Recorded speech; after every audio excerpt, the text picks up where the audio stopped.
So thanks very much, Gareth, for that no-pressure introduction and warm-up. It's an absolute delight to be here today to tell you all about a new kind of record-keeping technology that's going to really potentially transform the world we live in, and that is blockchain technology. But first, I would just want to go back in time to the earliest human civilizations. And I think it's fair to say that even in these early times, human beings have had a real passion and enthusiasm for record keeping. We've wanted to keep track of the events that are important in our lives and the transactions that are important in our lives. And you can see here is a tablet from ancient Mesopotamia, and it's hypothesized that each of the segments on this tablet describes some kind of transaction in perhaps an agricultural product or a manufactured good. And our enthusiasm for record keeping, of course, has not diminished over the centuries. If we fast forward to the present day, we have institutions that we trust to curate these records for us and to act as arbitrators of trust. So, for example, we have governments, we have civic institutions, things like the Land Registry. We have various regulators like the Financial Services Authority, and we have banks which look after our financial transactions and records for us. And what all these structures have in common is that they are all centralized, and we all have to rely and trust the people who run these organizations to do things with the correct levels of integrity and fairness and so on. But there's a big problem. Right? And this problem is that our levels of trust in all of these kind of structures are falling. If we look at what's happened over the last 15 years or so, you can see that levels of trust in government, levels of trust in banks has been falling through the financial crisis and so on, and levels of trust in big business are also at historically low levels. And what this signals is that perhaps there's a change coming in the relationship between governments and their citizens and between businesses and their customers. And this lack of trust is really a particular issue for the younger generation, right? The so-called millennials. If you think about the effect that something like the Snowden revelations would have had on the faith of young people in their governments, or the effect that the financial crisis and austerity measures have had on their faith in the financial systems and their future, right? These young people are looking around and wondering, actually, who is it that we can trust, right? And these same generations, we all know the young people these days are highly technologically savvy, they are innovative, and what would happen, actually, if somebody could invent a technology which would enable these young people to not have to trust the traditional power structures? I think if somebody did that, perhaps the younger generations would enthusiastically adopt that. And the question is, well, what's going to be the technological trigger for this kind of shift? And the answer to that may lie in the following question. What if instead of being centralized, trust was distributed? In other words, what would happen if we didn't have to rely on these central authorities to mediate trust for us? And actually, a technological revolution is coming, and it's all based around this idea. And it's going to have deep implications for the way we live and work and do business.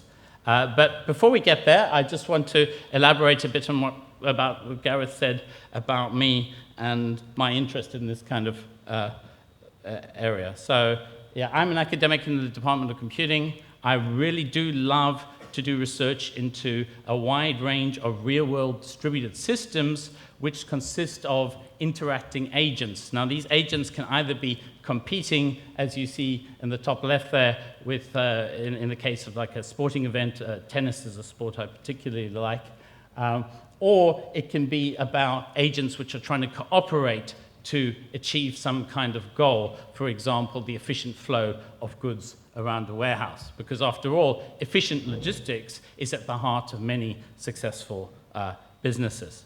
And as Gareth said, one new technology that's come along that I'm really fascinated by is the distributed ledger technology, which underlies the novel cryptocurrencies like Bitcoin. And this is the blockchain technology. And I'm really curious about not only how to make this kind of technology more efficient and more scalable and usable, but I'm also interested in the impact that it can potentially have as that trigger, right, for the decentralization of trust. So, how does this work? What is a blockchain, and what is blockchain technology? So, a blockchain is essentially a little miracle of modern computer science that lets a bunch of people who've never met each other and don't necessarily trust each other, nevertheless come to agreement about a common, auditable, and unchangeable record of the past. Right? You can think about one of the blocks in the blockchain as being the equivalent of our ancient Mesopotamian tablet. It essentially just contains a bunch of records about transactions that have occurred. Of course, because this is the digital world, though, everybody can have a copy of these blocks of transactions for themselves. Right? Now, there needs to be some kind of mechanism to avoid a free-for-all where everybody just sort of adds records to the blockchain willy-nilly, and the way that's done is by means of a computational lottery. So the nodes that maintaining the blockchain so have a little lottery, and the winner of that lottery gets to add a new block to the chain. And it's added onto the end of the chain in a kind of a linear, chronological manner that you might expect. The key ingredient, the thing that makes it a chain, is that that block is linked to the rest of the records in the blockchain by a clever cryptographic system, which means that if anybody tries to change any of the records in any of the blocks in the chain, then the integrity of the whole structure is shattered, and it can be proved that it's been tampered with. So, in essence, what we've got here is a new kind of people's database, if you will, which is able to record transactions without the need for a central server or some kind of trusted intermediary. And there are plenty of people who would love to give a big pat on the back to the inventor of this technology, maybe even give him an honorary PhD or two. But the big problem is nobody knows who he, she, or it is, right? This whole concept of the blockchain was first proposed in a paper that appeared in 2008, and the whole idea of this paper was to introduce the idea of a new digital currency called Bitcoin. And it also described the blockchain technology that would need to underline that kind of monetary system. And it turns out that people have got together, implemented this as an open source software project, and it works really well. And just as it was beginning to take off, the inventor of Satoshi Nakamoto disappeared. And we've not heard from him, her, or it since. But Satoshi has left behind a really important legacy, and it's important to appreciate the two things, right? The first is this idea of the distributed trustless ledger, right, which is blockchain technology. And the second is the very first application for blockchain technology, which is the whole area of cryptocurrencies, and of course the leading example of which is Bitcoin. So I think it's important just to reflect for a moment on what makes something like Bitcoin totally unique and something totally new and potentially disruptive. Bitcoin is a unique asset class which combines two properties that have never simultaneously been held in one class of asset before, right? First of all, you have the advantage of physical cash in the sense that you have total freedom and privacy of spending, right? Nobody can interfere in your transactions. You also have the primary advantage of electronic cash. That is, you can teleport potentially very large amounts of money anywhere you like around the globe. And you can do that without all the sort of high charges and awkward questions that you would sort of be asked in today's environment, right? So let's try to just understand where the demand for Bitcoin is coming from. It sort of began life as a cyber libertarian hobby. So cyber libertarians, you can think of them as modern techno hippies who believe in the freedom of the internet, people's right to privacy, etc., etc. And of course, the idea of having a monetary system that's totally free of government intervention and snooping and so on is very attractive to many people. But that's not really enough to drive its mainstream adoption, right? The mainstream adoption is really being driven by consumers and retailers. And you may remember that seminal moment in May 2010 when somebody paid 10,000 bitcoins for 2 pizzas, right? And ever since then, companies in every sector, from florists to churches to lawyers to photographers and pubs, have been scrambling to be the first in their sector to accept Bitcoin. From a consumer point of view, consumers really love the ability to pay for goods anywhere around the globe without the need to even, for example, possess local currency. You'll also be aware of the kinds of economic crisis that we seem to be having all too frequently these days. Here, for example, is a news flash from the Cypriot financial crisis.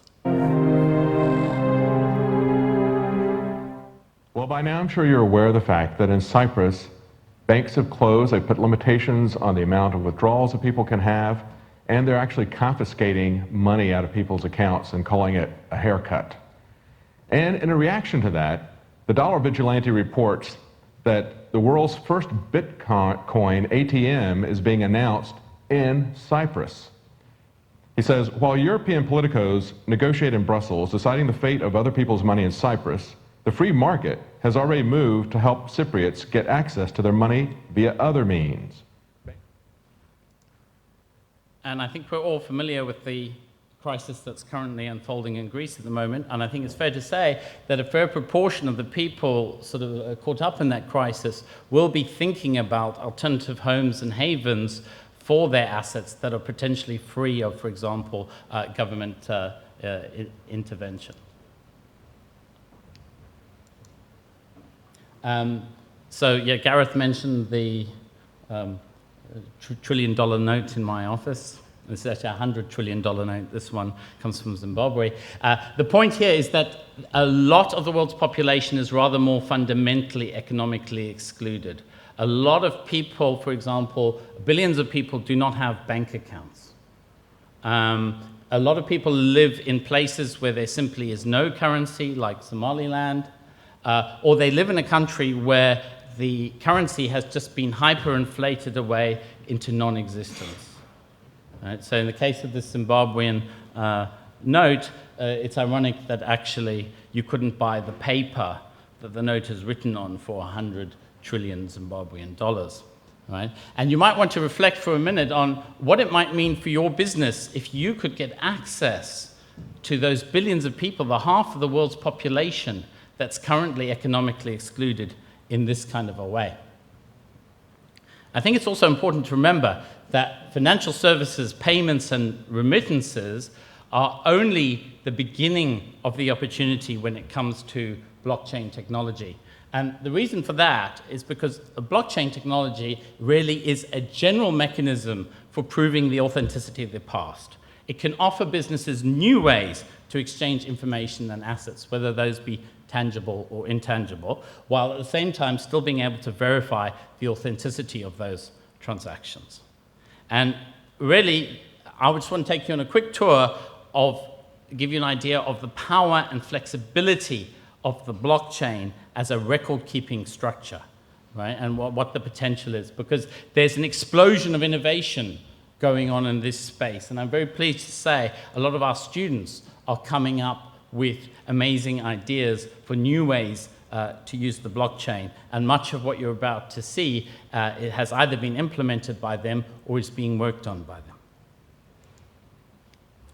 So, for example, using current blockchain technology, a group of our third-year students have invented a system for embedding academic qualifications into the blockchain. So you can prove now that a student has been awarded a particular degree by a particular institution just by looking at some records in the blockchain. And this system is called Gradbase. So in the future, you can expect that when someone comes to you with their CV looking for a job. Next to their educational qualifications, there's going to be a QR code. You can just scan that QR code and you'll be taken to a proof in the blockchain that shows that, yes, indeed, that university conferred upon that student a particular degree with a particular grade at a particular time. Of course, we can apply the same kind of concept to other kinds of certificates. For example, one of our first-year electronic and information engineering students has, completely in his spare time, worked out a system for maintaining the share registers of private companies using blockchain records. And what's really remarkable about this is that he presented it at an Imperial Bitcoin Forum event that we had some 2 or 3 months before the NASDAQ stock exchange actually announced that they were trialing a blockchain technology for the purposes of trading the shares of private companies. But why would we want to stop at degrees and share certificates, right? Why can't we get to a place where we allow any and everyone to become a business owner, be able to raise funding, and give out equity stakes in their business via the blockchain? So now in this slide, we're talking about a farmer in Africa who's raised some funding to buy a cow, and now people all over the world own parts of this cow. So here, really, the equity stakes are very literal. And already there are some weak signals in the present that this kind of model might be realized. We have, for example, Mike Hearn's Lighthouse project, which is all about intermediary-free crowdfunding using blockchain technology. And Mike will be on the panel this afternoon. So far we've seen a fairly straightforward relationship between the records we embed in the blockchain and some real-world objects. But could we get a little bit more sophisticated about it, right? Could we, for example, start thinking about embedding contracts and agreements in the blockchain? And if you think about the simplest kind of contract that you might want to make, well, I think that is something like a sports bet, where you'd like to bet on, for example, who will win Wimbledon.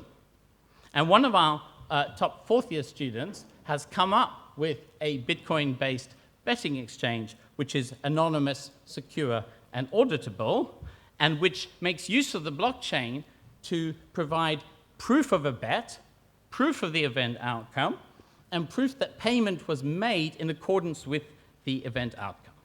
And of course, we have only actually been able to launch this on the Bitcoin testnet, of course, because we do not fancy getting arrested for not knowing our customers or from promoting money laundering. Right. Looking further forward, there are a lot of companies like IBM and Samsung who envisage a world in which all sorts of everyday devices, everything you would expect to find on the Internet of Things, in fact, interacting and communicating via the blockchain. So could we, for example, not only have self-driving cars, but cars that pay for their own petrol, schedule their own servicing, and so on? Right? Could we have washing machines that order their own washing powder and have it delivered? It's fair to say that this kind of idea goes far beyond the capacity and sophistication of current blockchain technology, but some people see it going even further, right, with the whole notion of something called smart contracts. The idea here is we get to the point where what we're embedding in the blockchain is not only proof of some kind of agreement, but also executable code that will let us monitor and execute that agreement. All right? And let's just stare into our crystal ball and see where all this could go. So once you have smart contracts, this starts to bring up the notion of the virtual organization, which is kind of an organization that lives as a software entity on the blockchain. And it runs itself in a sort of semi-autonomous or autonomous fashion. So such an organization might have employees, it might pay them, but there's no actual building that you can go to because actually it's just a piece of software. And I actually think the way some modern local authorities run themselves is quite suited to this mode of operation. You could imagine a local authority putting itself into the blockchain. People have to pay their council tax into the blockchain, and then a bit of software in the blockchain tenders out all the various contracts that need to be done to keep the council running, cleaning the streets, issuing the parking tickets, and so on and so forth. Now, the implications that this has for all the people who normally perform the intermediary work in this kind of situation, the HR people, the lawyers, bankers, and so on, is rather dire. And it may be worth reflecting on what the implications for them is going to be.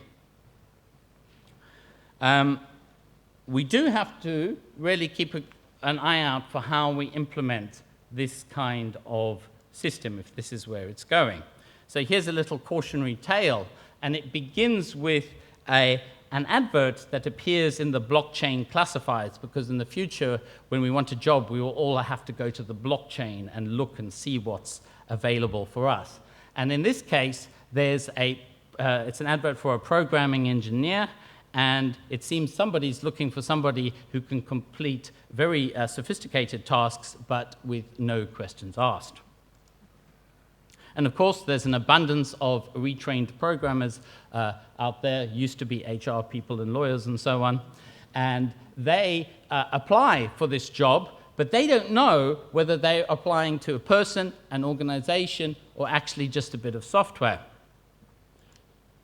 Everything is mediated over the internet. The specification arrives, the tests that the software must pass, it's all sent by email to the person who needs to carry out the work.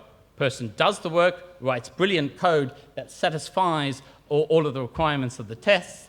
They upload it back to the requester of the work, and it passes the test, and a Bitcoin payment is then sent to the programmer. Fantastic. In fact, it appears this upgrade is spectacularly successful, and the next week, the Bitcoin job classifieds, or the blockchain job classifieds, are full of new roles, right? We have programming engineers, machine learning experts, optimization experts, and so on. And more people come to work on this project without being aware that actually they're just contributing to a machine which is machine learning and optimizing the best ways to amass wealth. And if that involves nefarious things like stealing and extorting money from people, then so be it. And before you know it, we've got this software-based monster which has no human control and is just out there amassing vast quantities of wealth. And maybe it's so successful, it's starting to amass significant shareholdings in the UK's largest listed companies, right? Maybe it's even beginning to think about a hostile takeover of your company. Well, maybe you think this is a bit far-fetched, but here's a hacker who really knows his stuff to tell us that the future may not be so far away as we think.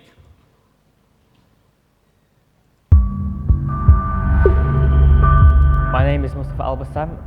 I'm a second-year computer science student at King's College London, but I'm more well known for being a computer hacker, part of the hacking group LulzSec. LulzSec was basically a hacking group in the summer of 2011 that went on a hacking spree for 50 days. They wanted to hack a lot of government and corporate targets such as the FBI, the CIA, Sony, Fox. A bot is effectively a computer program, the same kind of computer program that anyone might use on their day-to-day basis. For example, some support websites use chatbots for customer support. Other bots might be, for example, trading bots on the stock market, which are really common nowadays. But when you have fully autonomous systems, or systems based on blockchain technology, you can have systems that don't require any human intervention at all.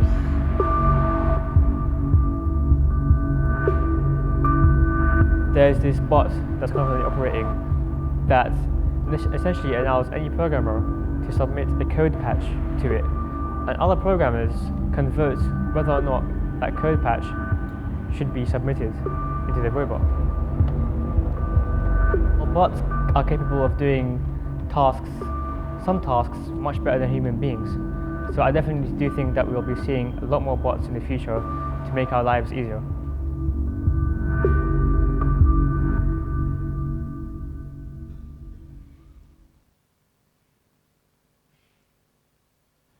Okay, so there's actually a huge gap between the sophistication of present blockchain technology and where we're going to need to be if we're going to support a universe of devices and people, potentially billions of them, communicating and doing business and so on the blockchain.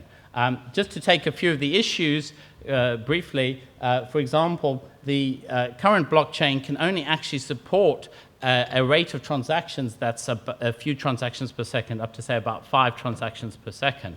And the minute you exceed that, you just actually exceed the capacity of the system to process the transactions. If you think that a payments provider like Visa routinely processes 4,000 transactions a second, then that's a big problem. The other thing is that at the moment, the user experience of paying for something with Bitcoin is pretty poor. In particular, there's a very long transaction confirmation time. So you can potentially be in the grocery store, pay for your goods, and then have to be herded off into a little corner for all the people who are paying by Bitcoin, and they have to hang around for 10, 20, maybe 30 minutes while their purchases are approved. And I'm sure you agree with me, that's just not satisfactory. There are also issues to do with vulnerability to attack, both on the local level of how do people protect their private Bitcoin wallets, and also the global level as to how do we preserve the integrity of the whole blockchain structure in the face of attack. And as we've seen in the discussion about smart contracts, there's all the issues to do with what is the safest way and the most effective way to increase the smartness of the system without running the risk of having these autonomous, out-of-control monsters that we've created. So the main point here is that this technology, the blockchain technology, has arrived, it's here to stay, and now we've got a choice, right? Either we can shape its evolution and sort of control the future, or we can just wait for things to happen and kind of get swept away by things. So we've realized that, and we hope you realize that too, because every company is going to be affected by this. And if it doesn't affect you directly, it's going to be affecting your competitors, your supply chains, your legal departments, and so on. So I don't have time to go through all of this long list, but for example, if you were interested in the integrity of your supply chain, if you were interested in knowing about the provenance of key components in your manufacturing processes, then it's very likely that any solution that's invented in the future is going to depend heavily on blockchain technology. So we've realized this future is coming, and so we've started the Embryonic Center for Cryptocurrency Research and Engineering. At the moment, this is just a small-scale, single researcher operation, but our vision and ambition is so much bigger than that, because we know that if today you're looking for data scientists, tomorrow we think you're going to be looking for cryptocurrency engineers, right?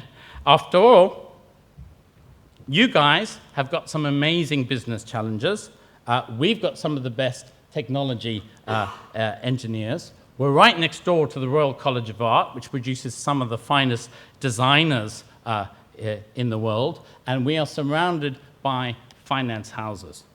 This is surely the perfect breeding ground for innovation, and maybe it's just about time that we picked up our mantle as the Stanford of Europe. And what we'd like to do, really, is to invite you to come along on this journey, to partner with us, to collaborate with us, and come forward on a journey of fun and innovation and exploration, right? And let's see where it goes. We might even end up here on a tropical island enjoying the sunset, just like our friend Satoshi. Thank you very much.